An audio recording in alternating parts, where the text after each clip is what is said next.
Gauri Suryavanshi, S मराठीमध्ये आपलं स्वागत। वळूया आजच्या बातमीकडे।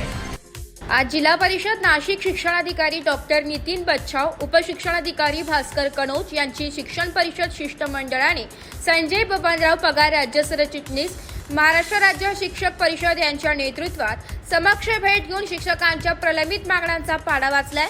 याप्रसंगी शिक्षक परिषद राज्य उपाध्यक्ष दीपक खेरनार, जिल्हाध्यक्ष रमेश गोहिल, जिल्हा सरचिटणीस रावसाहेब जाधव, इगतपुरी तालुकाध्यक्ष वैभव उपासनी आदींनी खालील मुद्द्यांवर सविस्तर चर्चा करून व निर्णय घेण्यास संबंधित शिक्षणाधिकाऱ्यांना आश्वासन दिले। निवड श्रेणी टप्पा आक्षेप याद्या त्वरित प्रसिद्ध करा। शिक्षक परिषदेची आग्रही मागणी वारंवार करून विलंब झाला तरी आता त्वरित याद्या प्रसिद्ध करा असे सांगितले। शिक्षणाधिकाऱ्यांनीच याद्या त्वरित प्रसिद्ध करत आहोत असे आश्वासन दिले। येवला चट्टोपाध्याय व नांदगाव स्थायित्व अंतिम मंजूर यादी त्वरित जाहीर करा। मागणी करताच येवला चट्टोपाध्याय अंतिम मंजुरीसाठी असल्याचं संबंधितांकडून समजले।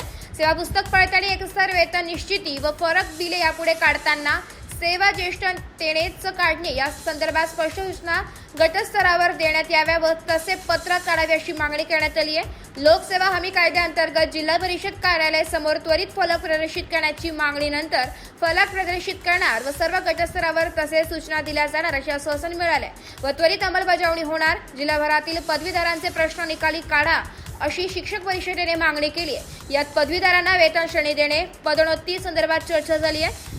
1 नोव्हेंबर 2005 पूर्वीच्या जाहिरात किंवा अधिसूची निघालेल्या NPS धारकांचे GPF प्रस्ताव त्वरित मंजूर करणे, अर्थात अकाउंट नंबर त्वरित मिळणे, तसेच DCPS NPSच्या रकमा संबंधितांच्या GPF अकाउंटमध्ये वर्ग होण्याबाबत महत्त्वपूर्ण मागणी करण्यात आली आहे। या बैठकीत सर्व मागण्यांविषयी साहेबांनी सकारात्मकता दर्शवल्याचं समजतंय।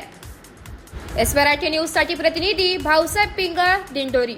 अशाच नवीन ताज्या घडामोडी जाणून घेण्यासाठी आमच्या एस मराठी न्यूज चॅनलला लाईक करा, शेअर करा, सबस्क्राईब करा आणि बेल आयकॉनला क्लिक करायला विसरू नका।